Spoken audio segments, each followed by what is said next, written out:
Hey guys, welcome to podcast of the day. So CrossFit Games is just around the corner. Very, very exciting, but I know there's so much that has happened with the CrossFit Games this year. It's a very, very different beast to years gone by. So I have invited my friend, Brian, too many friends, to jump on the podcast with me and talk a little bit about it. The reason Brian is here is because Brian is the most knowledgeable person I've ever met in my entire life to when it comes to things about CrossFit. But yeah, Brian, thank you so much for coming on. You're welcome, Lauren. Yeah, this is awesome. It was great to hear from you and happy to do it. Oh yeah, he's also very American, by the way. For the guys in the UK who are shocked by that American accent. So me and Brian know each other from Strength and Depth, where he works as a kind of a lead statistician, but kind of on the floor and helps the broadcast teams. But I'm pretty sure that's not your day job, or at least your day-to-day job. What do you do, Brian? How do you fit into all of this? My primary profession is CrossFit coach at a local box. It's actually the box I first started training at in 2013. And I've been coaching there for almost 2 years. And then, when there's actual competition going on, I work for a lot of the competitions, in the Sanctionals and CrossFit professional CrossFit events around the world. And what are you doing at those competitions?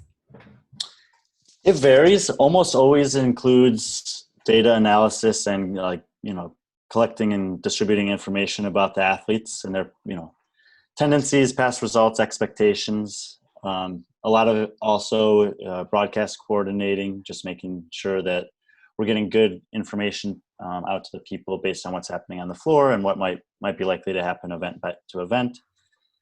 Usually just a combination of those types of things. Am I right in saying you work, because I know you do with me, but you work very closely with the guys on screen in terms of the stuff that they say? Probably 90% of the stuff that comes out of our mouths has actually come from your brain. Sometimes. In the case, for example, Strength and Depth's a good example. I'm drawing a blank. I should know his name. The guy from JST who was on with Gary last year. Yeah, Ben Massey. Ben. Yeah. So he's a good example of when it comes to the local athletes in England. He actually knows a lot more about them than I do. I'll know about the top men and women, but when you're talking about especially the team athletes or maybe people who are 10th, 20th, 30th ranked in the UK, he's going to know more than me. And it seems like at a lot of the competitions, there's a local, someone with local knowledge that'll be really good there. But yeah, a lot of times, especially if you're talking about kind of a more just general competition like Wadapalooza, where there's not 50% of the field are from Florida or something like that. I'll be providing a lot of the stats for the commentators, MCs, etc.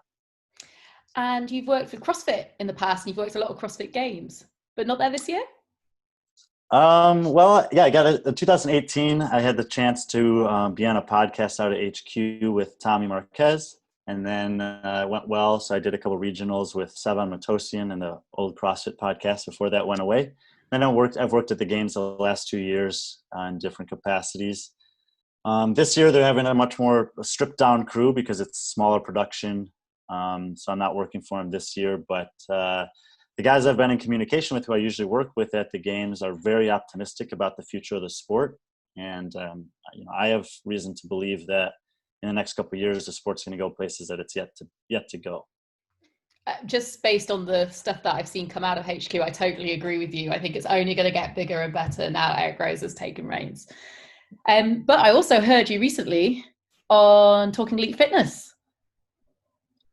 Yeah, I do a segment with him usually called Numbers Game that's for their patrons, but just last week we did previewing the men's field for the games that's coming up because it's such a unique format, which I'm sure we'll talk about here in a minute. And then we're going to do the women will be coming out probably tomorrow, Wednesday or Thursday of the week of the games. So awesome. So yeah, we'll dive straight in. The format, we've never seen anything like this before in the history of CrossFit. Why is it so unique?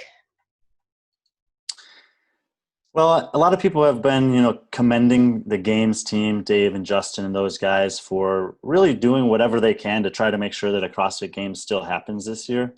I think that especially in the US and then in California more specifically, there's been kind of some peaks and valleys with regards to the COVID situation. So expectations about what was going to be possible just have been changing regularly. And ultimately, the decision that they made was kind of the only one they were left with, I think, which was to have this kind of 2-part format. So we're going to see, 30 men and 30 women do these workouts they'll be online. And actually, I don't know if we're going to get to see all of them do the workouts. I think that there'll be a place where you can click and watch any athlete do the workout if you want to. But I don't know that there's going to be a place where you can watch all of them do it at once. Some of that's still yet to be seen. But ultimately, they're going to rank all of them. And a lot of people are talking about the top 5 who are going to advance to the second part. But don't forget that 6 through 30, their entire ranking for the season is dependent on the online portion of the competition. And for places 6 through 20th, that includes prize money. So even if you're not making the top 5, there's still a lot on the line for every athlete competing.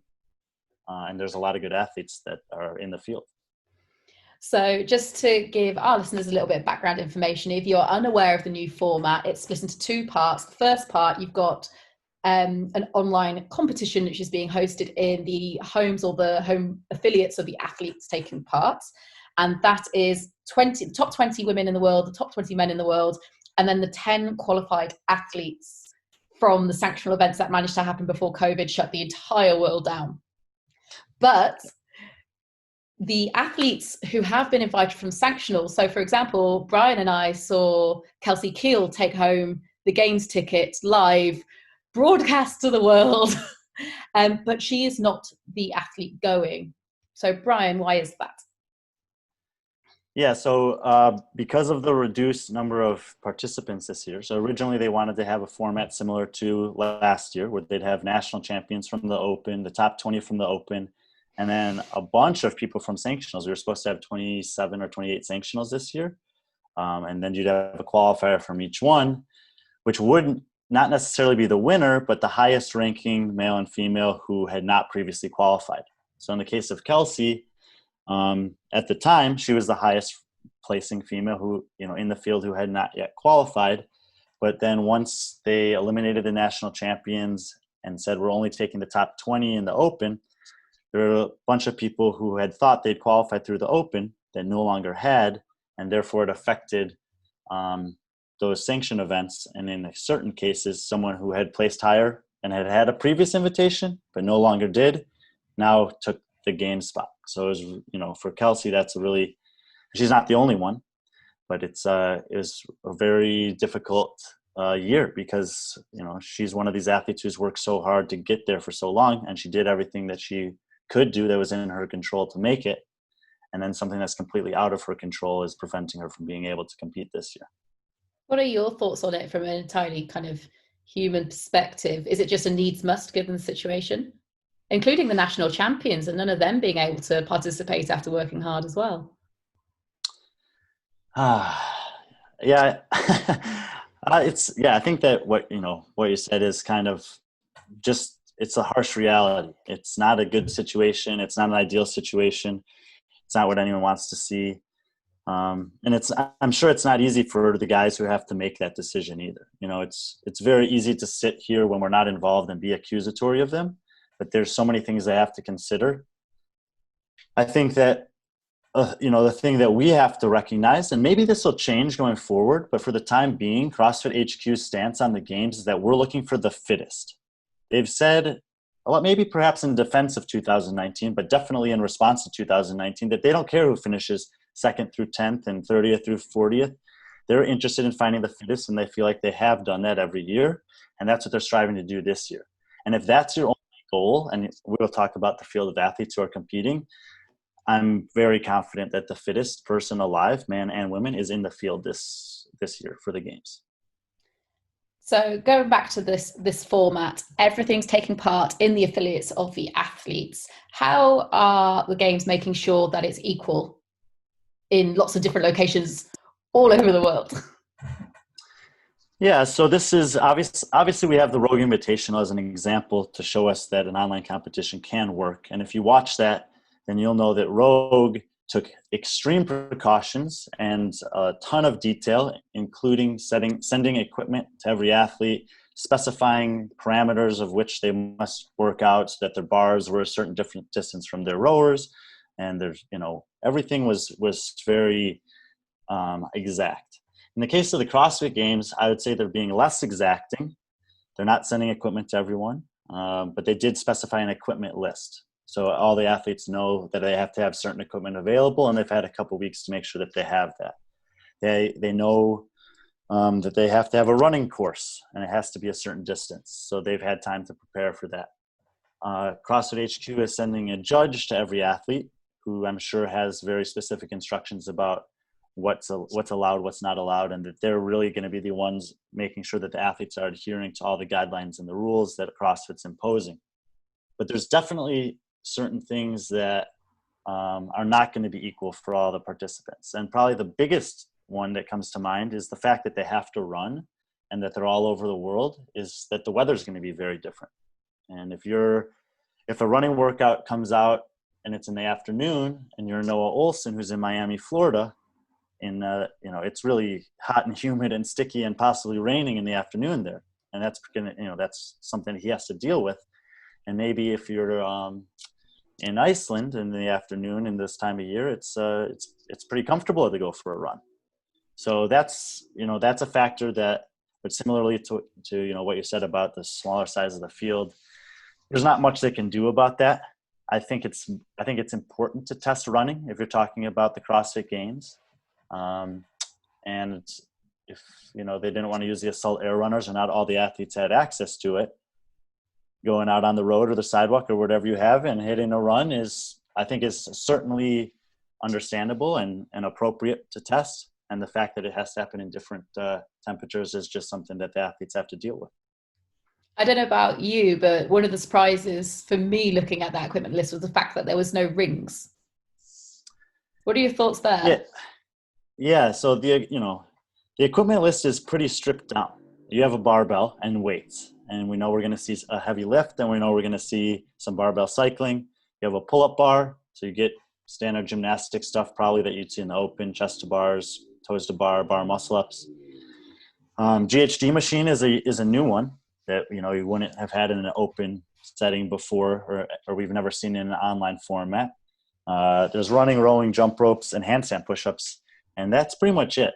And there's a lot of stuff that's missing from the list, including rope climbs, rings, and then tons of odd objects like sandbags and yokes and stuff that you usually would expect to see the fittest on Earth tested with. What's not on the list that will also be included, of course, is a bunch of body weight movement. So we can expect to see burpees and pistols maybe, and handstand push-ups. They said you need a wall for, possibly handstand walking. Who knows if they'll do something, air squats or hand release push-ups. So there's things that aren't on the list they could test. I've done a lot of kind of preparation or like guesswork about what potential workouts can look like. And I think that even though there's some key things missing, another big one that's missing is a wall ball, which we've seen in every open. I didn't even think about that. It's almost so simple. It's just like lost my mind. Yeah, that was kind of a strange omission for me. And you can only speculate as to why, but you'd imagine every athlete who's in this field would have access to a wall ball, so maybe they just didn't want to test them. Overall, I think that the quality of programming that the guys who are programming the games, primarily Dave, I would think, is capable of, he'll be able to have a robust and complete test with the equipment that's listed. But if I think later on we'll talk about some of the athletes that we think might do well or not do well, and certainly there's some stuff missing that will be, advantageous for some and disadvantageous for others. My light has just died. Give me 1 second, but we will talk about. God, I'm not doing very well here, am I? What about the workouts? When do we find out, or when do the athletes find out what they're doing? As far as I know, and I think I know as much as most people, the information about the workouts has been very limited so far. What I do know is that they're competing over 2 days, and during those 2 days, or each day they're going to have 2 separate windows with which they must complete some amount of work that's given to them. I think that they'll have maybe 3 hours in the morning, and then like a 3-hour break, and then 3 hours in the evening or afternoon where they have to complete the work. My best guess is that their judge has that information, and that they'll tell them, at the same time, like an hour before they have to, their window opens, that they'll tell them the workout. And then, I think that one of the main responsibilities of the judge is to limit the leakage of information. And I'm speculating about that. I haven't heard that from anyone, but because they're competing all across the world, they're not all competing at the exact same time. They're competing at the same time relative to their local time zone. So everyone on Friday morning will have, let's just say 9 a.m. till noon to do their workouts or work, whatever is required of them in the first interval. But that information is not to be released, publicized, or known by anyone, because they don't want people in later time zones to have any inherent advantage of knowing what's already happened with someone else. So I think that that'll be on the judge, to enforce and potentially also to inform the athletes of what's going on. But I'm not 100% sure of that. Do you feel there's any danger of not leaking necessarily because they're friends, but the athletes talking to one another? I mean, we just have to acknowledge the world that we're living. It's a world of social media. It's a world of immediate information, and it's more difficult than it's ever been to keep secrets. So I would be surprised if there wasn't some kind of information that was discovered or known or shared by someone to someone else at some point over these 2 days. But I think that it would be wise for CrossFit to impose some kind of penalty. If your score comes out early, then this, whatever it is. Maybe it's not an invalid score, but maybe you have a penalized percentage or something like that. Just something to encourage the athletes. I mean, they're not going to want their competitors to know, but people have other motives for putting things out there. And if they want to, get more followers or be, the trending topic of the day or something, or, maybe, I don't know if anyone's allowed to watch them, in any capacity, if their coach is allowed to be there or their wife or husband's allowed to be, I have no idea. But all it takes is one person. So hopefully everything will go well, and then we won't have that issue, but we'll see. So the latest that I had heard was that it was potentially up to the discretion of the athletes and how much they trusted people being there and not leaking. But it would be, we're not talking like a gym full of people like the open announcements, we're talking a couple of close people. However, I'm not necessarily the person in the know here. So, that could be completely wrong. But it's an interesting environment, isn't it? Are they going to be allowed to use music, or are they trying to keep a consistency there? Yep, that's another thing that I'm not sure of. So I don't really know. It's is it going to suit people who traditionally are very capable in open workouts and in the open environment of competition? Yeah, I would say yes and no. It's probably easier to identify the reasons why not. And the main reason is that you can't redo the workouts. You get one attempt to do them. Now, I don't know, like if they give you a 3-hour window to do it and it's only one workout and you want to spend the first 2 hours practicing, I suppose you could. Mm-hmm. And then you can say, okay, I'm ready to go. And here's my workout that's going to count. But that's, a lot of times in the open, I mean, it's basically commonplace at this point that you do a workout, you film it, you watch it back, you see all the places that you wasted time or made mistakes or how you could position your equipment differently to have a little bit more efficient transitions.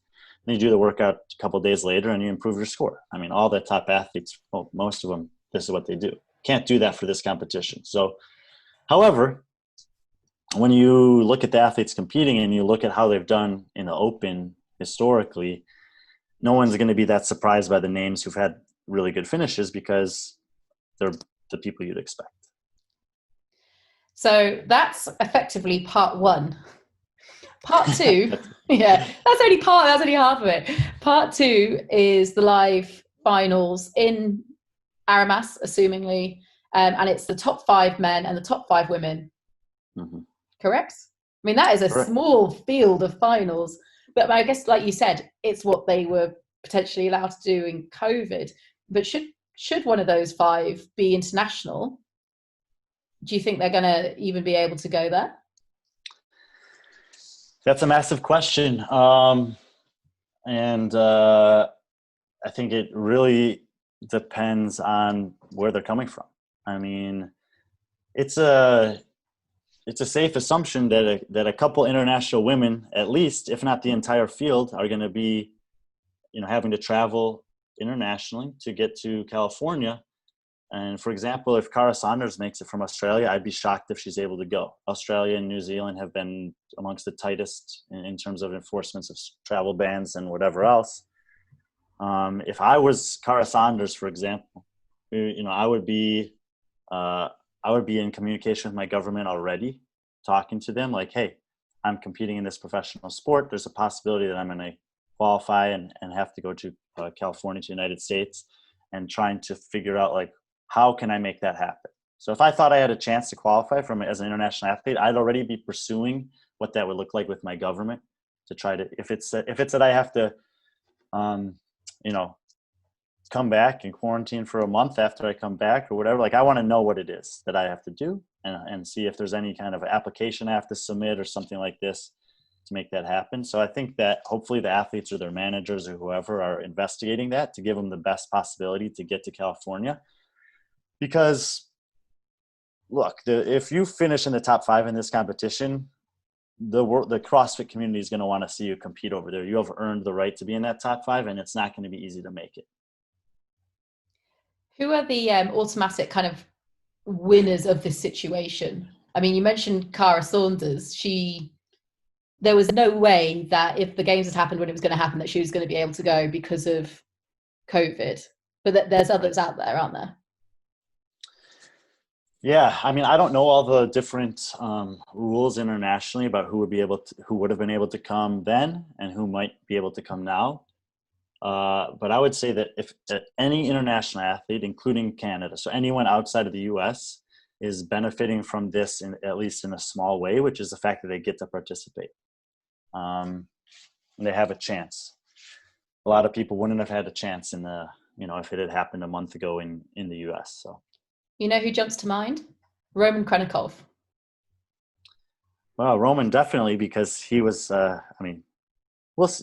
probably won't be able to come to the U.S. no matter what, and it has nothing to do with COVID. But he gets to compete in his first CrossFit Games, despite qualifying for, how many years now? Yeah, the last couple of years, right? This is his 3rd year. And that is great. Anytime that Roman gets an opportunity to compete with the guys we're used to seeing in the top 10 at the games, it feels like a privilege or a treat, because we've wanted to see this guy who we know has home run potential, we know can win individual events, and we know can threaten podiums full of elite competition. He placed on the podium in Dubai this past year, but only behind Brent Fikowski and Patrick Velnan. And he beat a ton of really, really high-level games athletes, to get there. So yeah, the fact that we get to see Roman compete is definitely one of the big pluses and highlights of this format this year. So let's break down the field, and this is going to be something that you're going to smash and are going to be like jaw on the floor. Don't know how you remember all these things. So I looked at your Instagram, and I seen also via Talking Elite Fitness that you have named a top 5. Well, technically you named 5 through to 30, but we're just going to focus on the top 5. Sure. Who have you got in your top 5? So we did the men's field first, so I guess we'll just start with them. Matt Fraser's at the top of the list. I mean, it doesn't matter what the competition format is, where it is, when it is. In the past 5 years, 6 years, there's been no one who can touch this guy, and you have to put him at the top of every list until he loses. Right behind him, I'd have Patrick Velnan. Pat did amazingly at Rogue. He's had really good success recently in the Open, having won this past year. And, other than Matt Fraser and Brent Fikowski, No one's beaten him in a live competition since 2016, with the exception of the 2019 CrossFit Games. His regionals and sanctionals performances are elite and amongst the best, and there's no reason that you wouldn't expect Pat to get one of the 5 spots. After On Pat that, is there a benefit having done Rogue for him as well? I think it's advantageous to have done it, just to know like that you can do it. But mentally it's a little different. Maybe not that different, actually, now that I think about it. I mean, that environment of saying like, okay, I have this one chance to do this one workout. I know all these other guys are doing it, but I have no idea how well they're doing, is pretty tough. And when you talk about a 2-day competition, that's something that's not normal. So I would say yes. It's advantageous if you've participated in Rogue. And the next 2 guys I'm going to list also were both at Rogue this year, and they also both podiumed there. And that's Bjorgman Carl Gudmundsson and Noah Olsen.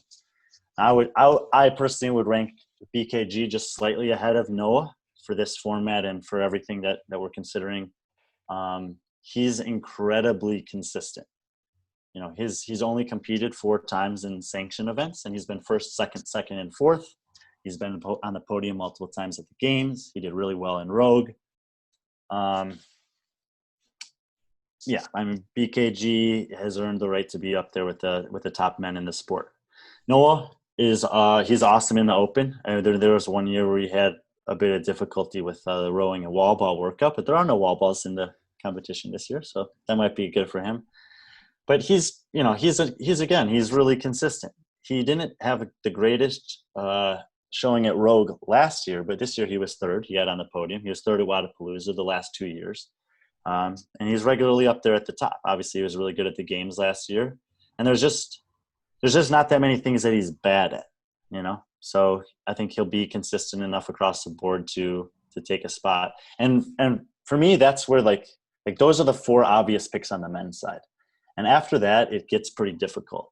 When I took a look at all of the information that I had available to me and thought about all of it, there were 3 guys who I thought probably had the best chance to sneak into that final spot. They're Chandler Smith, Saxon Panchik, and Jeffrey Adler, for 3 very different reasons. But ultimately, it was kind of just a gut shot call. And I feel like Chandler has a slight edge over those guys. You know, he did do well at Rogue this year. He did well at Rogue the year before. He was one of the guys that I was pretty, I would say, bummed about not being able to see finish out the games last year. You know, most of the guys in that 11th through 20th cut, the last cut before the top 10, I feel like it would have been really fun to get to see them finish the weekend. So anyway, Chandler Smith's the guy I have in the 5th spot. Talking of Chandler Smith, and he's not alone in this, but a number of athletes prior to the changing of hands of CrossFit withdrew. So for a big portion of the build-up, they weren't actually thinking they were going to go. And then obviously everything happened and people redecided whether they wanted to be affiliated with CrossFit. And himself, David Schweinke being another one, the English gentleman competing. Does that make it harder for these guys to peak? Like, using a coaching head, are these guys at a disadvantage because at one point they thought they weren't going to go? Peaking for the games this year is harder than it's ever been. Yeah. Understatement of the century. Yeah. And it's, I occasionally talk to some of these guys, and it's like, it's really challenging to extend the level of fitness that they are required to have to compete in this caliber of competition for as long as they have. And so it's in the case of a Chandler Smith or David Schweinke who announced that they weren't going to compete. I'm not sure how much that affected their training, because they may have thought like, well, it's going to, maybe something will happen and I'm going to prepare as if something happens that allows me to compete. Or they'll just continue to train as normal, which is still pretty aggressive and intense.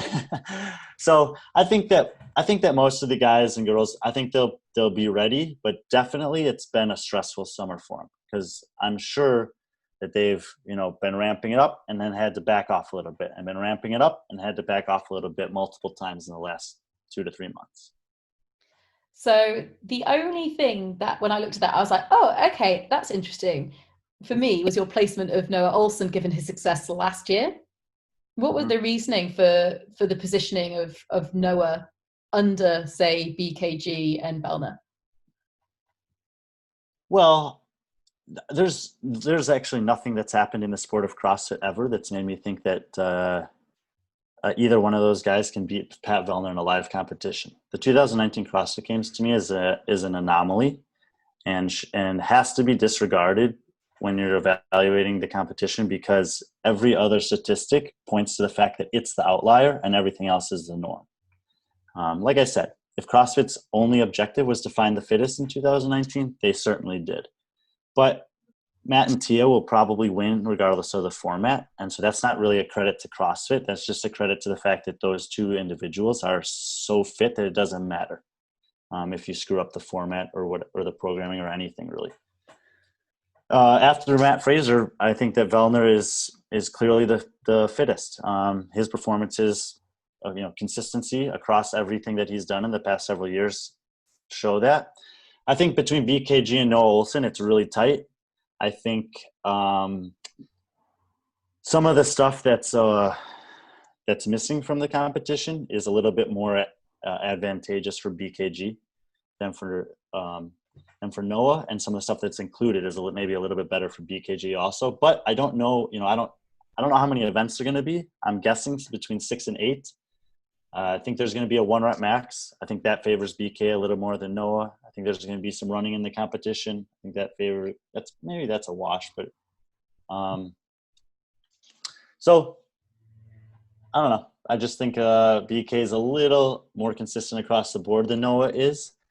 And I also know that Noah's doing these workouts outside in Miami, and that's not a great place to compete at this time of year from a weather standpoint.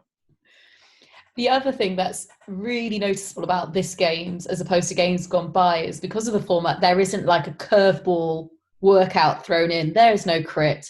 There's no, oh my God, I've just totally lost my train of thought in terms of, but there's no paddleboarding or the big assault courses. That was the word I couldn't remember. There's none of these kind of crazy workouts thrown in that can trip people up.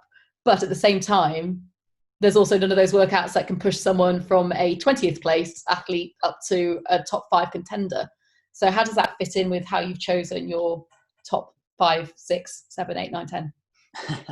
Yeah, I think that, the ability to prepare for a competition with more information is going to be better for some guys. And there are other athletes who prefer to know nothing. And they feel like they're better in a spontaneous, unknown situation. I would say that Velnan would consider himself better in spontaneous situations, and Brent Fikowski is going to want to have as much information at his disposal as possible, and he'll benefit from the more that he knows. And if, there's certainly other athletes that fit into those categories. Those are just two that come to mind. I still think that Dave will find a way to throw a curveball at these guys. I'm not entirely sure what that will look like. Obviously, maybe the warble's going to make a comeback. Yeah, they know the equipment that they have to use, but the combination of how they're going to use it. He said that they have to have a squat rack. So what are they going to need a squat rack for? There's at some point they're going to have to take a barbell from the rack, not from the floor. So they might be testing something that they've never tested before at the games, like a 1 rep max front squat or a 1 rep max. Well, they've done back squat in the CrossFit Total. So certain things like that may be a little bit of a wrinkle.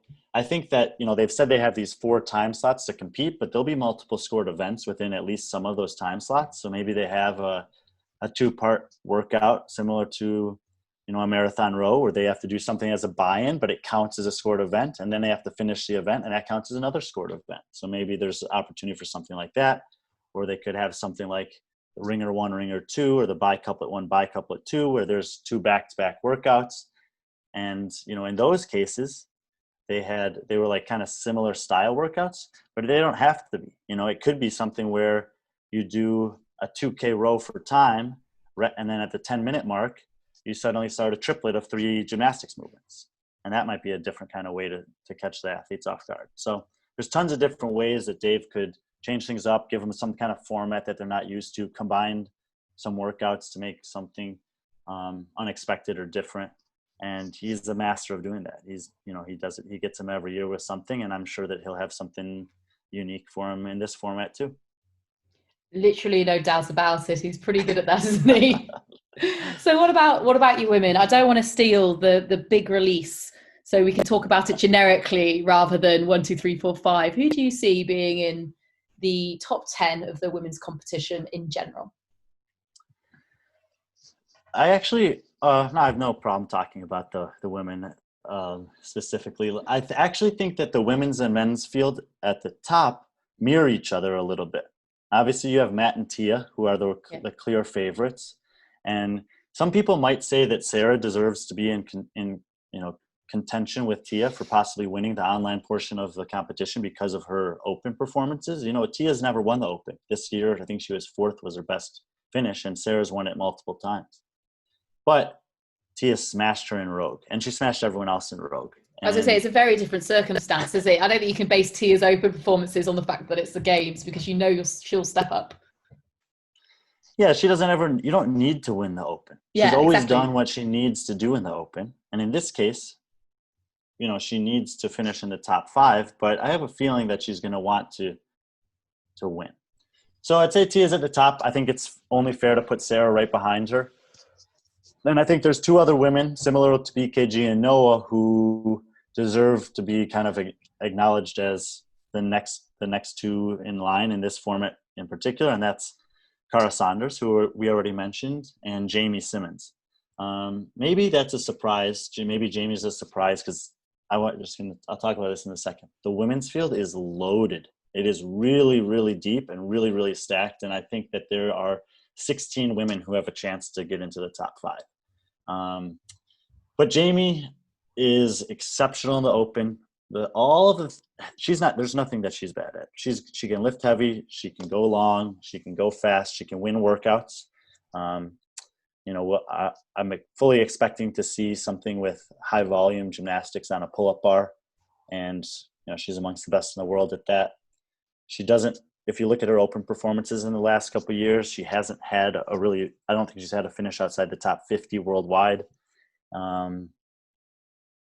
So, I think she deserves to be up there. Of the next 11 women that I think could take the last spot, I think the most likely to are either Kristen Holte or Carrie Pierce. Carrie Pierce is, she's probably the U.S.'s best chance to get a representative at the games. A lot of people are waiting for this drought to end of American women to be back on the podium. That's just, the women's field has just been completely dominated by international women for 6 years. So Carrie's got a good chance. But I think on the women's side, more so than on the men's side, the programming is going to matter. If there's more than one heavy barbell implement, then people like Amanda Barnhart and Brooke Wells and Laura Horvath will fare better. If there are multiple lightweight, bodyweight gymnastics, burpees type workouts, or, that are heavy in that domain, it's going to be worse for those girls because they're bigger girls and they have farther range of motion, and there's not much they can do about it.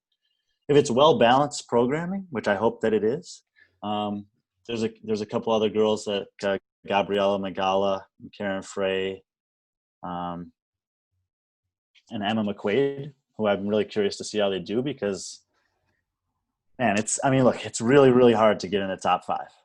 But these girls are all really good. And, I've said that I think there's 4 that'll get in, but if not all of them get in, it won't shock me at all because there's just that many good ladies out there. Now, how your decision making on the women's side, how much of that is down from what you know about their ability to perform in this very isolated environment or in the open as opposed to their competition prowess in general? Yeah, I looked at all their open performances, like their finishing places in the open, but I also looked at their individual workouts in the open for this top half of the field who I think have the best chance. So I tried to see how many of them have either movements or combinations of movements or stuff that could come out based on the equipment that's available that might be really problematic for them. Because one of the other things that I looked at was the last year that we had regionals, and what does it take in terms of average event placement to finish in the top 5 in a region, in this case in the games. And you basically have to average, now the regionals used to have 40 people. This year there's only 30. So if you just skew the numbers a little bit, you're pretty much gonna have to average 7th place across however many workouts there are in order to make the top 5. So if a workout with strict handstand push-ups come out and Laura Horvath finishes in the bottom 5, which is almost guaranteed based on what we've seen from her historically, that event alone is probably enough to keep her up. And it's not, and that's just because there's going to be less workouts than there usually are at the games. And a really bad event is gonna hurt you. So when you're trying to pick someone who's going to be in the top 5, you need someone who can run. You need someone who can lift heavy. And I mean, heavy enough to place in the top 10 in the lifting event. And you can't have someone who has a big hole in their game or their, based on the things that we can expect to see. So that's what I just kind of like filtered through all those things. But I'm telling you, Lauren, when I came down to it, there wasn't much between them. Like I could pick out strict handstand push-ups for Laura, or I could pick out excessive amount of chest to bar pull-ups for Amanda Barnhart as something that's going to be a glaring weakness relative to the other girls competing. But almost every one of the women has something that could potentially keep them out. That's why I think that especially on the women's side, and especially with the limited number of events, that it's going to be it's going to come down to the programming in terms of who gets that final 1 or 2 spots in the top 5. Sarah is always so much of a nightmare to predict because she is so unbelievable 99% of the time. And then you get to the CrossFit Games and every time there's one little thing or something and she doesn't quite live up to expectations. Do you think this year, given the format, helps her in that regard? Is this a good opportunity for her to prove how good she is? Personally, I don't think she needs to prove to anyone how good she is. No, on that, I totally agree. Everyone knows how good she is. Like, live up to how good she is. But I do think that this format is almost a dream scenario for her. She did really well at Rogue in a similar setting. She has the best credentials in the Open of any of the women in the field. Just make sure I get this stat right here. She's won the Open 3 times. She's been in the top 5 times. She's very, very good in that setting. She's comfortable. When she gets a chance to train where she's comfortable, which I think is going to be the case for this competition, she's a podium caliber athlete. So before I let you go, we'll do a little focus on the UK athletes competing, given we are a UK podcast. We'll jump back to the men and Dave Schweinke. So you would have watched him at Strength and Depth. Yeah. Yeah. What do you make of Dave? If you saw the rankings I put out, I have him ranked fairly low. I think I had him 25th or something like that. Yeah, did indeed. But Dave Schweinke is one of these athletes who I think, I don't think he can make the top 5, but that's a really big ask. But there's like we said earlier, there's a lot on the line for these athletes besides just making the top 5. There's prize money in the top 20. And there's just, how much these athletes invest into training and how much they care about this. Schweinke's been chasing the games for a long time. And he'll be ready. He'll be ready and he will be very serious, focused, and intense for this competition. I wouldn't be surprised if he has a couple really, really good workouts. I just think that there's also the potential for him to have a couple workouts where he's in the bottom 10. I wouldn't be shocked if he places, 15th to 25th. I think that's like a fair range for him. I just think some of these other guys have a little bit more experience and have had a little bit better results in online formats than he has. But I wouldn't be upset if he proved me wrong and finished significantly higher than I have him projected. No, I like Dave. In the scheme of CrossFit Games in general, actually, as a rookie individual competitor, 15th, pretty good unless you're Laura Horvath. Right, yeah, there's always a couple exceptions, Velnan, Horvath. But well, if you count Jamie Green went back then, that can place in the top 10. But yeah, definitely. If you're a rookie at the games and you place even inside the top 20 in a normal year, that's considered a really good rookie appearance. So, and that's what, first of all, people, everyone should recognize that just to qualify for this competition, especially this year and with all the changes that they have, is quite an accomplishment. And yeah, everyone who's competing is good, So anyone that you're able to beat is notable. So someone who's not a rookie and that is wonderful and we see all the time, and she's a total badass, Sambrix. So Sam is one of the, she's one of the athletes definitely to kind of keep an eye on. She's won the Open twice. She's finished second once. But in the last couple of years, she hasn't been as good. And she hasn't been bad, but she hasn't been as good. In the meantime, she's really, it's almost unbelievable how good she continues to be in live competition. Having placed, winning in Dubai and placing in the podium in these other events. But she struggled at Rogue. She had a couple good events, a couple bad events. And I think that there's that consistency is going to be an issue for her in this competition. So I think she'll end up finishing somewhere between 10th and 15th. It's kind of my feeling for her. But again, that's nothing to be ashamed of if you're Sam. She's 10 plus years older than most of the women competing. In some cases, that's an advantage to have all that experience, but everyone knows that it's difficult to recover the same and perform the same workout after workout as you get older. Maybe the fact that it's 2 days is better for her than if it was 3 or 4 or 5 days. So I could be wrong about how I think she's going to do. The thing is, it's just, all the girls that I have ahead of her on the rankings are phenomenal, and some of them have really, really good, open performance history. Some of them have just had really good seasons in general.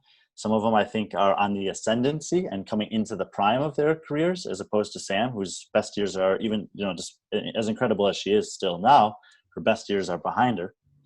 So I think that, 10th to 15th is kind of what I'd expect out of Sam. And whilst she technically is representing Ireland, but she does live in Northern Ireland, which is part of Great Britain. Emma Mcquaid, we briefly mentioned her. But she can, in my eyes, I think she's a bit of a dark horse in the women's competition. Her work rate's insane, and she's proved how good she is before. Is this format going to allow her to take the next step? The format is definitely good for her. Her open finishes in the past 5 years, she's never had a finish worse than 19th worldwide in the last 5 years in the open. You can't say that about very many women or athletes in general who have consistent performances like that. But she's never been in the top 5. So she was 7th this year in the open. That was her best ever finish. She did win one of the workouts worldwide, and I think a lot of people watched that video and saw just how good she can be when it's a workout that suits her. And once again, I think this is someone who will have a couple workouts where she's going to be, 3rd, 4th, 5th in the workouts amongst these 30 women competing, and that'll really help her out. And there may be 1 or 2 workouts where she's, 20th or something like that. I don't think she has as glaring a weakness as a couple of the other girls who I consider to be kind of close competitors of hers. I would say that the online format, that at-home format, is a good one. She's been competitive. She's been competitive and right there for many years in Europe. I think that Emma's got all the potential to finish in the top 10. I would be very surprised if she made it into the top 5. Wow. Thank you very much. That is an incredibly detailed insight into the athletes. And honestly, every time I speak to you, I just feel like I've learned more and more and more and more. So if people who listen to this want to find out more about you and your stats and your research and your analysis of the games, where can they find you online? I have Instagram. It's Brian Friend CrossFit. Very simple, straightforward, and as of now, at least, most of the stuff I'm putting out in terms of posts is just related to competitive CrossFit articles I write and predictions I have and thoughts I have about that, the landscape of competitive fitness, which I think is, evolving and will continue to evolve in a positive direction for the next couple of years. Any closing remarks? What have we missed? I'm pretty interested and excited to see like the telecast and how CrossFit's going to go about doing this. They've announced that there's certain times that they're going to be broadcasting something. Yeah. I don't know how much of that will consist of seeing the athletes actually compete, or how much of it will be Nikki and Sean breaking down what's already happened and explaining it for us. But I think if, sometimes with the CrossFit competitions, they take all day and it's a lot for people to watch. And I think in this format where they have, one time on Thursday afternoon, 2 times on Friday, 2 times on Saturday, where they know like, oh, I can probably be available for an hour instead of 7 hours. And I can find out, what I want to know. So it might be a cool format in terms of making it more realistic for more people to tune in and watch the recaps or the, release of what actually happened during these different time slots. And I think that is also something that CrossFit will be keeping an eye on, because I think that going forward, they're going to want to experiment with different ways to get information about our sport out to more and more people. I agree with you, and I have written it down because it's very complicated. If you do want to watch those shows, it all starts on Thursday, September the 17th at 3:30 p.m. American time, which means we are 8 hours ahead. So you can do that math, people at home, because to make the whole US, UK thing work, it's about 9 o'clock at night and I am over math. But they're doing 2 shows on the Friday, 2 shows on the Saturday, and updating the results and the athletes. And hopefully we get to see some live footage, because everyone does have cameras there, don't they, to make sure that the reps are all on correct, as well as the judge. Yeah. And you can view all that at games.crossfit.com. But yeah, and I said it earlier, I think you'll be able to watch the athletes if you want to, but they'll also have these shows that will be kind of like some kind of a summary of what's happened, and hopefully, easier for people to understand who did well and what were the kind of the tendencies workout to workout. Are you excited? Yeah, very excited. A big part of what I do is revolves around live competition for CrossFit, and we haven't had very much. So this is very refreshing that this is about to go down. It's nice to be back, just even in a little way, isn't it? Brian, 100%. Thank you so much for taking the time out of your day to have a chat with us, and hopefully we'll be able to have you back to do a review show after the competition's ended, if you are available. I think we can definitely do that. Yeah, check your busy schedule. I'm happy to do it. Yeah. I really, really appreciate your time. Thank you.